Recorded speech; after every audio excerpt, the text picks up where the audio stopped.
अस्सलाम वालेकुम मतीउल्लाह जान एमजे टीवी और हसनात मलिक। आज दोनों हम मिलकर तजिया करेंगे मौजूदा अदालती महाज, अस्करी महाज, सियासी महाज, सफारती महाज की सूरत हाल पर। और हम आगाज़ करेंगे आज वो केस जो सुप्रीम कोर्ट में जिसकी समाअत नहीं हो सकी, और ये केस था मखसूस नशस्तों का, जिसमें 11 जजों ने मखसूस नशस्तों के हवाले से अपनी कार्रवाई दोबारा शुरू करनी थी। और 11 जजेस में से एक मुअज़्ज़ज़ जज जस्टिस जमाल खान मंदोखेल के फैमिली में एक फौतगी होने के बायस आज ये बेंच नहीं बैठा, और इसी सिलसिले में हम बात करेंगे। उसके अलावा जो अब बात चल रही है कि 26 जून को एक केस की समाअत होनी है इस्लामाबाद हाई कोर्ट में, और वो है 190 मिलियन पाउंड का केस। इमरान खान और बुशरा बीबी के हवाले से उनकी सज़ाओं की मुअत्तली की दरख्वास्त जो है वो इस्लामाबाद हाई कोर्ट में लगी है। और आपको याद होगा ये मामला 16 जून को गया था, और फिर उसके बाद 26 जून को अब ये इसकी हियरिंग होनी है, तो वो भी चंद दिनों बाद है। फिर आज की अहम ख़बर ये भी है कि 9 मई की ज़मानत की दरख्वास्तें, 9 मई हमलों की ज़मानत की दरख्वास्तें लाहौर में 8 मुकदमात में बानी PTI इमरान खान के ख़िलाफ़ जो थी, उनके लिए ज़मानत की दरख्वास्तों की समाअत आज शुरू हुई। तवक्को की जा रही थी कि आज कोई फ़ैसला होगा, मगर ये समाअतें भी मुलतवी होगी और ये मामला कल पे चला गया है। और जजमेंट जो है वो महफूज हो गया, कल सुनाई जाएगी। कल इसका फ़ैसला सुनाया जा रहा है। और फिर आज नेशनल सिक्योरिटी कमेटी का भी इजलास हुआ है। कौमी सलामती कमेटी में आज अमेरिका की तरफ से ईरान पे किए गए हमलों के ऊपर तशवीश का इज़हार किया गया है। एक दिन पहले हुकूमत पाकिस्तान ने मज़म्मत की थी इन हमलों की। और फिर जुडिशल कमीशन का इजलास भी होने जा रहा है यकम जुलाई को और मुस्तकिल चीफ जस्टिस की तैनाती के हवाले से। और ये इजलास जुड़ा है सुप्रीम कोर्ट के उस फैसले से जिसमें जजेस के जो बज़रिया तबादला उनके सीनियरिटी में रद्द-ओ-बदल किया गया था, उसका मामला भी फिर 5 रुकनी आईनी बेंच ने ईवान सदर की तरफ उछाल दिया था कि अब ईवान सदर ये तय करेगा कि तबादले आर्जी हैं, मुस्तकिल हैं, या उनकी सीनियरिटी क्या है। इन तमाम मामलात पे बात करेंगे। सबसे पहले तो हसनात मलिक साहब, मैं मुख्तसरन मखसूस नशस्तों के हवाले से ये कहना चाहूँगा कि लगता ये है कि जितनी हुकूमत को जल्दी थी उतनी ही वो कुछ ऐसा हुआ खुदा का करना कि शायद वो समाअत नहीं हो सकी। और ये मखसूस नशस्तों का केस ऐसा है कि जिसके अंदर इस बात के इम्कान नज़र आ रहे थे कि बहुत से जजेस यू टर्न लेंगे, बहुत से जजेस जो हैं पहले लेफ़्ट टर्न जिन्होंने लिया था वो राइट टर्न लेंगे। और जो पिछला फ़ैसला है 12 जुलाई का, जिसमें 80 से ज़ायद PTI को नशस्तें दी गई थी, लगता ये है कि चूँकि अब इस बेंच में ऑथर जज जस्टिस मंसूर अली शाह को भी शामिल नहीं किया गया, जस्टिस मुनीब को भी नहीं किया गया, जस्टिस अतम अल्लाह को भी नहीं किया गया, तो ये जो 2 साल की इतनी मेहनत है ये तो ज़ाया हो जाएगी अगर मखसूस नशस्तों का 12 जुलाई का फैसला बरकरार रहा। जी। तो आपको क्या लग रहा है, क्या तकसीम है 11 जजेस की? क्योंकि है तो ये 13 जजेस का bench, justice Ayesha, justice Aqeel Abbasi ने तो डिसमिस कर दी थी election commission Noon league people party की नज़रसानी। तो अब आपको क्या लग रहा है, क्या तकसीम है और ये मामला किस तरफ जाएगा? देखिए जी, मतीउल्लाह जान साहब, आप कह रहे हैं कि हुकूमत को जल्दी थी। मेरा ख्याल है कि इस केस में हुकूमत से ज़्यादा जजेस को जल्दी है। आपने देखा होगा जस्टिस अमीनुद्दीन ख़ान को अक्टूबर से वो केसेस की समाअत कर रहे हैं, लेकिन इस केस में वो बड़ा एग्रेसिव भी हो रहे हैं, जल्दी भी दिखाई दे रहे हैं। और इवन फैसल सिद्दीकी को वो तो चाह रहे थे कि जब हज पे जाएँ तो उससे पहले वो ये कौमी फरीज़ा अंजाम दे के जाएँ, मजहबी फरीज़े से पहले। मजहबी फरीज़े से पहले कौमी फरीज़ा, लेकिन वो नहीं हो सका, वो फैसल सिद्दीकी साहब। और फिर दूसरे राइट लेफ्ट जो जजेस थे उन्होंने भी कहा कि जी हम तो फिर टोटली हम चीज़ें एक्सपोज हो जाएंगी, तो थोड़ा सा ज़रा ये है कि चलने दें आगे। तो खैर वो मामला चला गया। अब ये केस जो है ये बज़ाहिर लग रहा है कि सलमान अकरम राजा साहब ने आधा घंटा आर्गूमेंट करना है, उसके बाद हामिद खान साहब ने, फिर अटार्नी जनरल और जजमेंट रिजर्व हो जाना है, क्योंकि अब जजों की गर्मियों की छुट्टियाँ भी हो गई हैं, जजों ने बैरून मुल्क भी जाना है।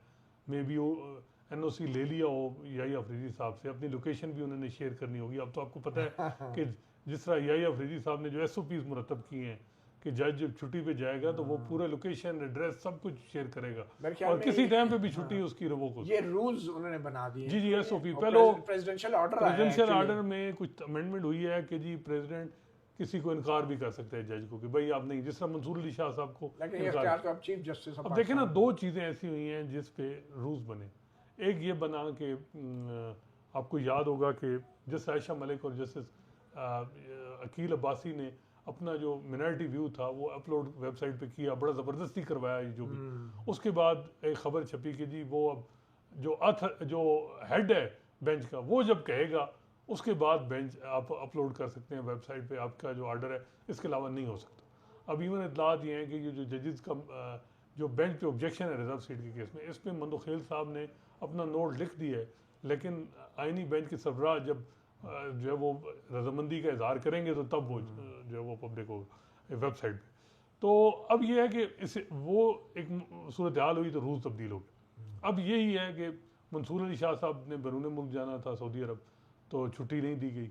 तो अब ये है कि जी हमने जो SOPs और रूल्स बना दिए, और ये रूल्स हो ही नहीं सकता जो प्रेसिडेंशियल आर्डर में तब्दीली और SOP बने हैं, ये यही अफरीदी साहब की तरफ। चलें वापस आए ना, तो तो अब मखसूस मखसूस नशिस्तों के क्या केस तकसीम क्या है आपके? देखें, मखसूस नशिस्तों के केस में मतुल्ला जान साहब 12 जुलाई का फैसला तो नहीं बच रहा किसी सूरत में भी, क्योंकि वो एक फैसला इस वक्त यतीम हो गया। जैसे आयशा मलिक अगर इस बेंच में बैठी होती तो वो सूरत हाल डिफरेंट होती। वो और अकील अब्बासी साहब को वो तो कहते हैं कि हमने इनकार नहीं किया, हमें बेंच से निकाला गया, ये जो अब उसके बाद जो है ये 11 जज हैं। इस 11 में आपने देखा कि जो ओरिजिनल बेंच वाले 2 जज बैठे हैं, दोनों समदी मोहम्मद अली मदर साहब, हसन रिजवी, जिधर एक जाएगा उधर जाएगा, यही तारीख हमें बता दी। मोहम्मद अली मदर साहब बड़े क्लियर हैं, वो फैसले के हक में उन्होंने कोई ऑब्जर्वेशन नहीं थी, और उनकी आप बैकग्राउंड अपने फैसले देखिए उन्होंने भी मोहम्मद अली मदर साहब ने रिसेंट पास में बड़े फैसले 3 किए। 13 जनवरी का खत और नहीं जो फैसला था बल्ले वाला, उसको साइन किया। फौजी अदालतों में सिविलियन ट्रायल को इंडोर्स किया। इस्लामाबाद हाई कोर्ट के जजेस का जो प्रेयर थी वो नहीं मानी। अब चौथा, वो अपना जजमेंट रिवर्स करके तो वो उम्मीदवार बनाए नेक्स्ट चीफ जस्टिस भी हैं, तो क्या वो उनका इमेज क्या बनेगा, वो स्ट्रांग होंगे, ये बात। अब आप ये कहें कि 12 जुलाई में, मेरा ख्याल है 12 जुलाई का फैसला तो कोई भी नहीं जज उसको इंडोर्स करेगा। ये बड़ा एक मुआवजा हो जाए कि ये करें, या मोहम्मद अली मदर साहब, हसन रिजवी साहब भी चुप हैं। हालांकि वो जब काजी फैसा जब केस सुन रहे थे मेन, उस वक्त बोलते थे, अब वो कोई ऐसा रिमार्क नहीं दे रहे। अब है मंदोखेल फार्मूला।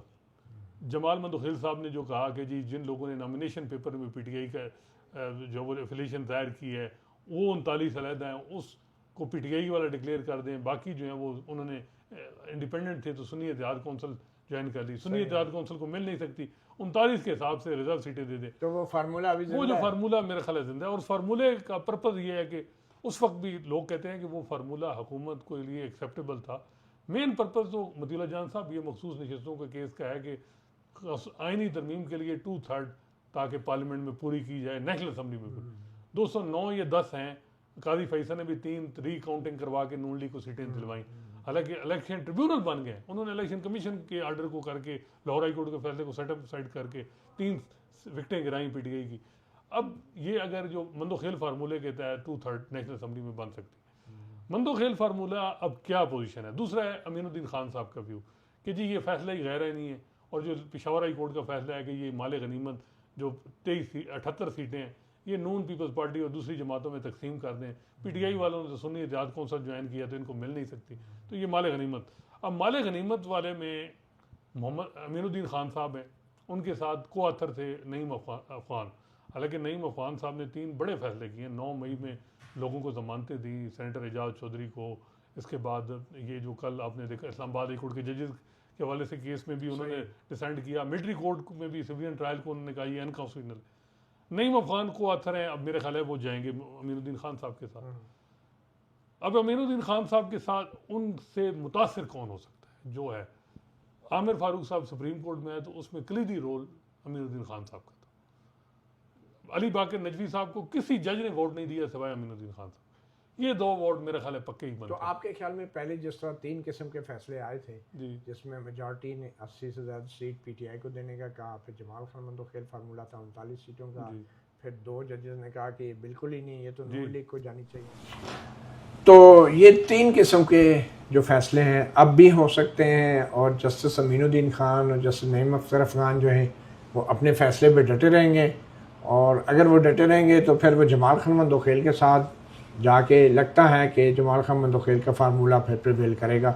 और जो नए छह जजेस का रुझान क्या है, वो जो नए देखिए जमाल मंदोखेल साहब का जो फार्मूला है उनके साथ बज़ाहिर ये लग रहा है कि हाशिम काकड़ साहब होंगे, हाशिम काकड़ साहब और जमाल मंदोखेल, क्योंकि बलूचिस्तान में बताया जाता है कि रवायत है कि जो सीनियर जज फैसला करे दूसरे उसके साथ हो जाते हैं, वो मशर हो जाता है। मतलब दूसरा काजी फैसला के साथ हर मामले में मंदोखेल साहब ना चाहते हुए भाई यार तारीख है हमारी रवायत है तो वो कबायली सिलसिले में हम हालांकि 63 में भी साथ देती। अच्छा वो कि उनका जजमेंट था, उनको दिल भी नहीं कर रहा था कि वो को आथर जज वो जो मेन अमीनुद्दीन मुनीब अख्तर को हटा दिया, लेकिन फिर भी कर अब दो वो हो गए और मोहम्मद अली मदर और हसन रिजवी, क्योंकि मोहम्मद अली मदर साहब के बारे में इतलात हैं कि पहले ये मंदोखेल फार्मूले पे थे, फिर ये चेंज हुए, फिर ये इधर आए, फिर जब देखा कि वहाँ मेजॉरिटी होगी है तो मेरा ख्याल है कि मोहम्मद अली मदर साहब, हसन रिजवी और ये दो हाशिम काकड़ और मंदोखेल। अच्छा जजमेंट लिखेगा कौन? मंदोखेल साहब ही लिखते। अच्छा जो मुझे लग रहा है कि मेजॉरिटी जो है वो अमीनुद्दीन खान साहब के, अमीनुद्दीन खान साहब के पास जो मैं जैसे बताया ना कि नए जजेस हैं 6 नए वो अमीनुद्दीन खान साहब जी नए, मतलब उनमें ये नून लीग को जाएंगे, उनमें अगर 6 में कोई डिसेंड करे तो बड़ा मुश्किल होगा। मेरा नहीं ख्याल कि इसमें अब सलाउद्दीन पंवर है, दूसरी क्या नाम है वो जस्टिस मुसरत इलाली हैं, शाहिद बिलाल हैं, और इसके अलावा जस्टिस जो वो आमिर फारूक, जस्टिस अली बाकर नजफी, तो इनमें मुझे तो कोई नहीं लग रहा कि कोई जो अमीनुद्दीन खान साहब से हटे। इसका मतलब ये नून लीग और पीपल पार्टी को सीटें देने पे तुले हुए हैं। अगर ये 7 हो जाते हैं तो 7 से अमीनुद्दीन खान की उनकी मतलब मेजॉरिटी हो जाएगी। अच्छा तो फिर जस्टिस मोहम्मद अली मदर तो रह गए, फिर ये अलग बात है कि सब कन्विंस करें कि भाई हमें जो है ना सबको चाहिए कि हम मंदोखेल फार्मूले को करें अडाप्ट, थोड़ी सी इज्जत भी सबके मामलात हो जाएंगे। लेकिन बात यह है मतीउल्लाह जान साहब, इस केस के साथ 27वीं तरमीम जुड़ी हुई है और 27वीं तरमीम के बेनिफिशरी जो जजेस होंगे वो उनके लिए फिर यही होगा ना जिस तरह, तो वो कुछ ना कुछ मेरा ख्याल है कि वो 2/3 कैसे मेरा ख्याल है कि अच्छा इस केस के साथ सिर्फ 27वीं तरमीम नहीं जुड़ी, ये जजेस के जो ट्रांसफ़र और सीनियरिटी वाला केस है वो भी जुड़ा है। वो कैसे? अब जस्टिस मोहम्मद अली मदर ने जो ताख़ीर की ना, मतलब बगैर कोई डिसीजन ही नहीं लिया कि सीनियरिटी कैसे तय होगी, उनका जी सदर ममलकत इसको नए सिरे से देखें और या तो प्रेसिडेंशियल ऑर्डर जारी करें जो उनका अख्तियार है जजेस की टर्म्स एंड कंडीशन और पे अलाउंसेस के हवाले से, और या फिर नोटिफिकेशन में डाल दें कि भाई ये जज परमानेंट है नहीं है और इनकी सीनियरिटी कब से शुरू होगी, ये नहीं कि एक नए सिरे से सारा काम शुरू होगा। तो उसकी वजह यह है कि वो उन्होंने डिले कर दी अपनी फाइंडिंग कोई नहीं दी बट डिस्पोज ऑफ कर दिया इन फॉलोइंग टर्म्स। और वो इसलिए फाइंडिंग नहीं दी कि जब तक ये मखसूस नशस्तों का केस आ जाएगा तो 27वीं तरमीम के अंदर हो सकता है ये हुकूमत जो है 2 तारीख तो आपको पता है जैसे तैसे करके पूरी करती है, तो उसने सिर्फ ये सीनियरिटी भी मामला भी 27वीं तरमीम में तय हो जाएगा और तबादले वाला मामला भी 27वीं तरमीम में तय हो जाएगा, मतलब वो आइन का हिस्सा बना देंगे। तो फिर क्या होगा, फिर 27वीं तरमीम के खिलाफ दरख्वास्त आना शुरू, 26वीं की अभी तक सुनी नहीं गई, 27वीं की तरमीम हो जाएगी। खैर मतीउल्लाह जान साहब 27वीं में तो बहुत कुछ हो रहा है, सुना है आईनी अदालत बन रही है, एहसन बून बड़े अरसे से मुतालबा कर रहे हैं और वो हुकूमत में उनकी बड़ी एक से है, वो कहते हैं आईनी अदालत बनाए। अब इन जजेस का साथ क्या, अब कुछ जजेस आईनी अदालत में चले जाएंगे, फिर एपलेट कोर्ट बताया जा रहा है वो एक नहीं होगी, हर हाई कोर्ट की अलग एपलेट कोर्ट होगी। ये भी बता रहे हैं कि एक जो ड्राफ्ट है वो ये है कि एपलेट कोर्ट 4 बनाई जाए।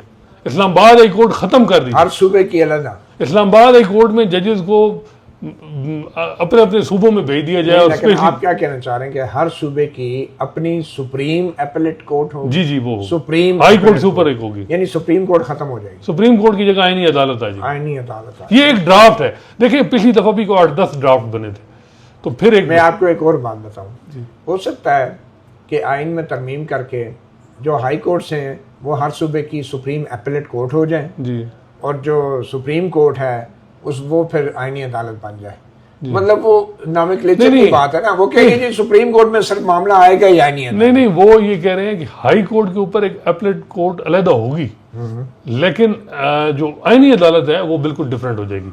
अब एपलेट कोर्ट जो है वो एक नहीं 4 जगह अगर रखते हैं और हर सूबे में रखते हैं ताकि इस्लामाबाद में कोई अदालत उस तरह का रोलर रप्पा हो ही मतलब वो नहीं। सिर्फ आईनी मामला यहाँ सिर्फ आईनी दिमाग हों जो आइन की तशरीह करने वाले हों, और आईनी बेंच ने माशाल्लाह हुकूमत को इतना मुतमईन किया है कि यही जज मुझे लग रहा है कि इनमें से ही आईनी अदालत बेंच में होंगे। यानी आपका मतलब ये है कि ये जो मौजूदा सुप्रीम कोर्ट के जजेस हैं ये सुप्रीम कोर्ट के कफन में आखिरी कील ठोक के रिटायर होने जा रहे हैं। देखें बात यह है मतीउल्लाह जान साहब, सबसे अहम केस मंसूर अली शाह साहब ने जिक्र किया वो है 26वीं तरमीम। जब आईनी बेंच इसकी तख्लीक अंडर क्वेश्चन है कि ये तख्लीक ठीक हुई है गलत हुई है, जो बेनिफिशरी हैं वो केस ही नहीं लगा रहे, सारे केस लगा रहे हैं। वो केस जब तक डिसाइड नहीं होगा, मुझे बताएं आप कि वो आईनी ये 26वीं तरमीम का केस लग जाता तो मे भी कोई 27वीं तरमीम। जैसे मंसूर अली शाह ने खत भी अभी जो खत लिखा है 10 जून का जी खत जी है, जी जी जिसमें उन्होंने कहा है कि मैं पहले भी कह चुका हूँ कि पहले वो 26वीं यानी तरमीम का केस डिसाइड करें, उसके बाद आईनी बेंच की तश्कील या तश्कील नो करें, जी जी, उसके बाद जजेस की अपॉइंटमेंट करें जी। तो जैसे मंसूर तो बड़े कंसिस्टेंट हैं, बड़े क्लियर हैं अपने बिल्कुल, view में। लेकिन याहिया अफरीदी साहब क्योंकि खुद वो तीसरे नंबर के चीफ जस्टिस ऑफ पाकिस्तान बने हैं, तीसरे नंबर से 50 जज उन्होंने भर्ती करवा दिए इस निज़ाम से, नए निज़ाम में। और जो जज भर्ती हुई हैं इनमें बड़े बड़े दिमाग वाले, वो सार साहब जो रियाजत सार सिंध हाई कोर्ट के, और कई मतलब बड़े बड़े दिमाग जो हैं वो बार को भी हिस्सा मिल गया, नून को भी मिल गया, पीपल्स पार्टी को भी मिल गया, ANP को भी एक आध मिल गया। नहीं मिला तो जुडिशरी के जो जज है ना इनमें कोई ऐसा ही नहीं। हाई कोर्ट में तो कुछ जजेस ने थोड़े बहुत अपने जज एक दो शामिल करवा लिए, तो एग्जीक्यूटिव ने अपने बंदे भर्ती करवा लिए हैं अदलिया में 50 जब से ये 26वीं तरमीम आई। और याहिया अफरीदी साहब डिले और किसी काम में करें ना करें, सीट खाली होती है फौरन मीटिंग बुलाते हैं और हुकूमत की मर्जी का वो जज अपॉइंट हो जाता है। अब 1 जुलाई को मीटिंग हो रही है हाई कोर्ट के चीफ जस्टिस साहबान की। आपको पता है कि जनवरी से एडाकिज्म चल रहा है सिंध हाई कोर्ट में, ad hoc chief justice, acting chief justice sorry, Peshawar high court में acting chief justice Atiq Shah जो दूसरे नंबर से उनको एक्टिंग बनाया और उन्हीं को कंफर्म के चांसेस हैं कि परमानेंट बना दिया जाएगा। सिंध में मसला बना हुआ है कि वहां तो जो मेरी एक बात हुई है जुडिशल कमीशन के मेंबर पे, वो कहते हैं जी वो तो पीपल्स पार्टी के हवाले, जो कहेगी उसको जज चीफ जस्टिस बना दें। बलूचिस्तान में कामरान मुल्ला खेल थे, उनकी जगह एक और हैं, उनको शामिल चीफ जस्टिस नंबर जूनियर को बना दिया गया, तो वहाँ भी उनको अब मामला है इस्लामाबाद हाई कोर्ट में सरफराज डोगर साहब। सरफराज डोगर साहब का जो मामला है वो अभी रुका हुआ है कि जो सदर पाकिस्तान है वो उनकी वो पहले जो सीनियरिटी है वो उसका तयन करें, क्योंकि सुप्रीम कोर्ट के आईनी बेंच ने यही फैसला किया है, जी, जी। रिमांड किया मामला सदर में। जी जी। अच्छा, हम असनाद आगे चलते हैं। अब ये जो 9 मई के तनसीबात पे, फौजी तनसीबात पे हमलों के आज बेल मैटर थे, जी, जी। इमरान खान के 8 केसेस थे लाहौर में, तो उसमें फैसला महफूज हो गया है। और क्या लग रहा है, मतलब बेल का तो एक ऐसा मैटर है कि इसमें तो फैसला महफूज, ये बड़ी अजीब बात नहीं लगती कि आप महफूज का आप कहें बेल ग्रांटेड और bail rejected, reason to be regarded later. इसमें कौन सी आइन की आपने तशरीह करनी है? इसमें सिंपल एक क्रिमिनल मैटर है, तो आपको क्या लगता है ये महफूज होने से मतलब क्या है? बहुत ज़्यादा महफूज तो नहीं हो गया? मतीउल्लाह जान साहब, जो लग रहा है लाहौर हाई कोर्ट की अभी रिसेंट पास की तारीख है, उसमें तो मुझे नहीं लग रहा कि कोई रिलीफ तभी मिलेगा जब हुकूमत चाहेगी। जजेस कौन है हाई कोर्ट में पता नहीं है? ये एक तो शहबाज रिजवी साहब हैं और एक कोई और हैं। देखें मेरा ख्याल है कि अगर ये 9 मई में जमानतें हो भी जाएं, लेकिन इमरान खान की रिहाई तो नहीं होगी ना। रिहाई तो 190 मिलियन पाउंड के केस के साथ मुतल्लिक, तो लेकिन ये केस इंपॉर्टेंट है। मेरी एक दो वकला से बात हुई, उन्होंने कहा जी लीगली तो केस हमारा स्ट्रांग है लेकिन हालात हमारे ठीक नहीं, पॉलिटिकली है। हाँ, मतलब वो चीज़ है, जो पॉलिटिकल ट्रायल ये जो मामला है इसमें कितनी बदकिस्मती की बात है कि 2 साल बाद जमानत नहीं मिल रही। यानी वो वैसे एक स्टेचू में मेरा ख्याल है कि 2 साल मैंडेटरी है, 2 साल बाद तो वैसे हो जाती है जमानत। ये अब कहा जाएगा कि याहिया अफरीदी साहब की जजमेंट आ गई है कि 9 मई के 4 महीने में ट्रायल कंक्लूड करें, अब तो जमानत की जरूरत ही नहीं। आप ये देखें ना, अब जैसे ये 190 मिलियन पाउंड का 16 जून को केस लगा जी, अब 26 जून पे चलेगी तारीख जी। और ये आपको पता है ईद से पहले ये मामला शुरू हुआ था 5 जून का, फिर पता चला कि जनाब वो अब ईद के बाद चला गया। मुझे ये बताएं कि अब 26 जून को क्या हो सकता है, क्योंकि वो प्रोसिक्यूटर के तैनाती का भी मामला था, अब तक तो हो चुकी होगी जी, और जस्टिस सरफराज डोगर हैं और साथ में जस्टिस मोहम्मद आसिफ हैं जी, जी, जो DB हैं, जी। तो क्या फैसला आ सकता है? क्या सजाएं मुअत्तल हो सकती हैं, खासतौर पर बुशरा बीबी की जो सिर्फ 7 साल है? देखें जी, ये बड़ा एक मतलब जो केस है बड़ा हमने देखा है कि जनवरी में फैसला हुआ, अभी तक पिटीशन सस्पेंशन की लगी है, तो केस आगे चला नहीं। मेरा ख्याल है कि बुशरा बीबी को जमानत वैसे तो हो सकती है अगर कोई मामलात उनके कहीं हुकूमत में सेटल हों।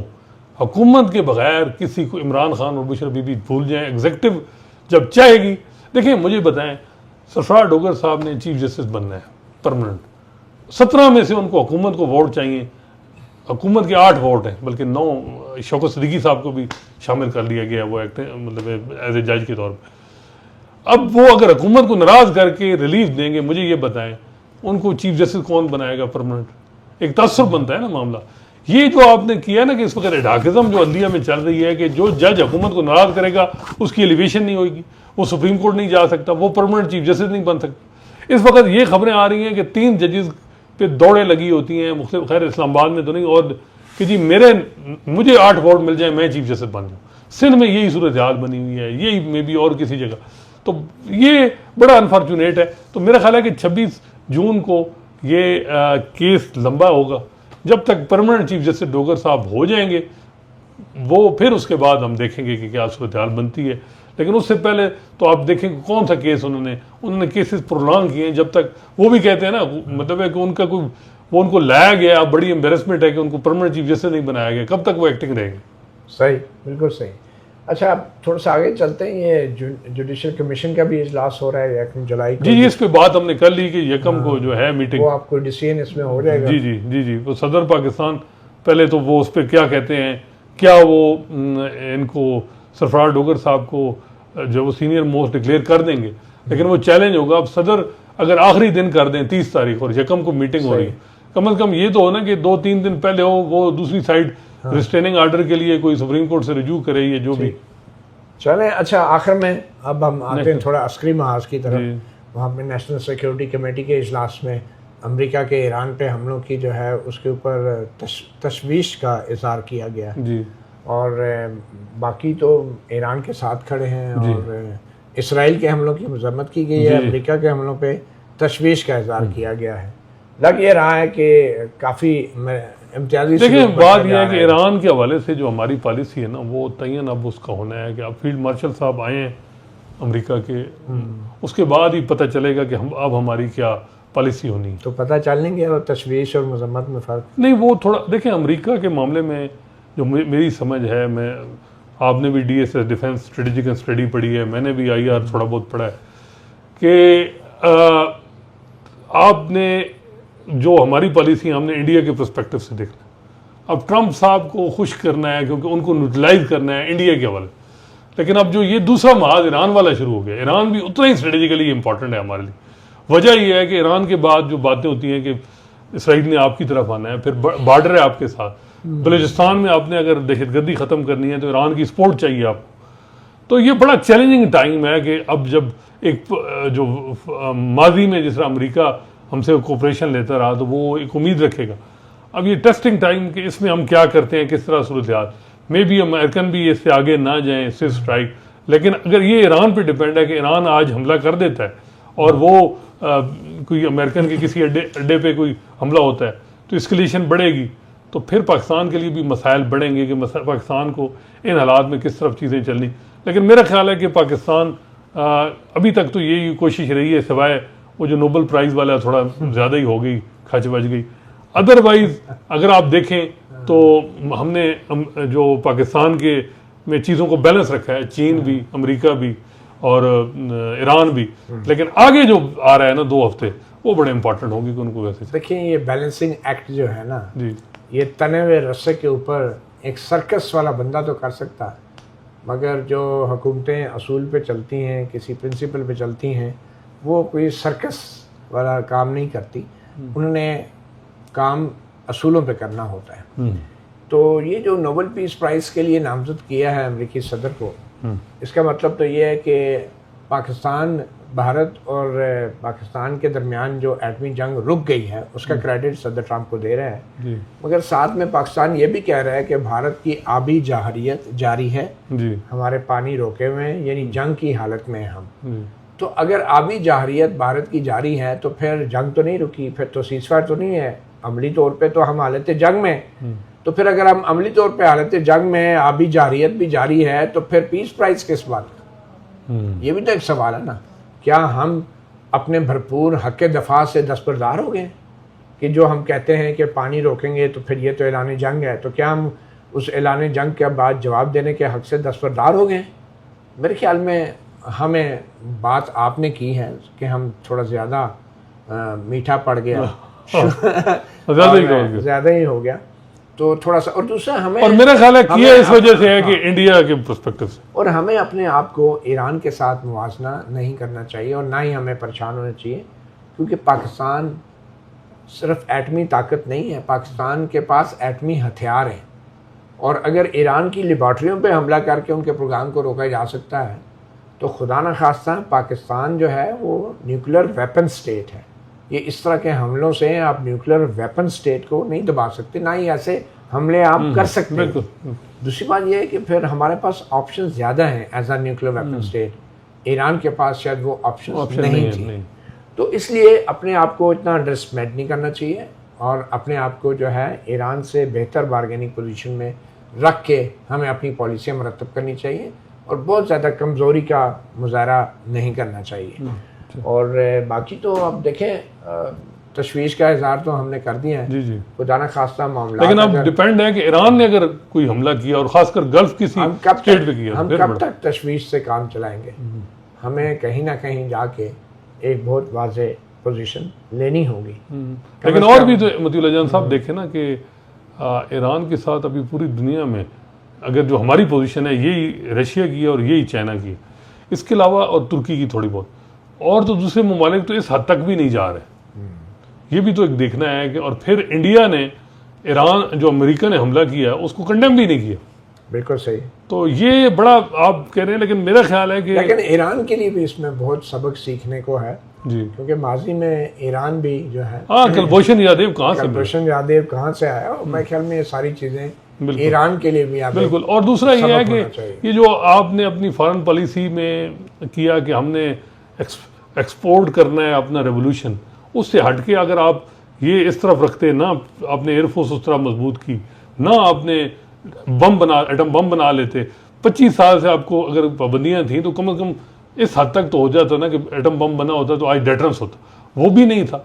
तो ये बड़ा उनके लिए, उनको भी देखना है कि हमने सोसाइटी को भी दबाया हुआ है, कौम तो फिर भी साथ हो गई है, लेकिन उनकी जो क़यादत है उनको देखना है कि हमने किस तरह चीज़ों को चलना है। और ये सिर्फ रिटोरिक जो हमारी है ना कि हम नेस्त नाबूद कर देंगे, फलां कर देंगे, इससे हटके को प्रैक्टिकली कुछ चीज़ें करनी होगी और खामोशी नहीं करनी होगी।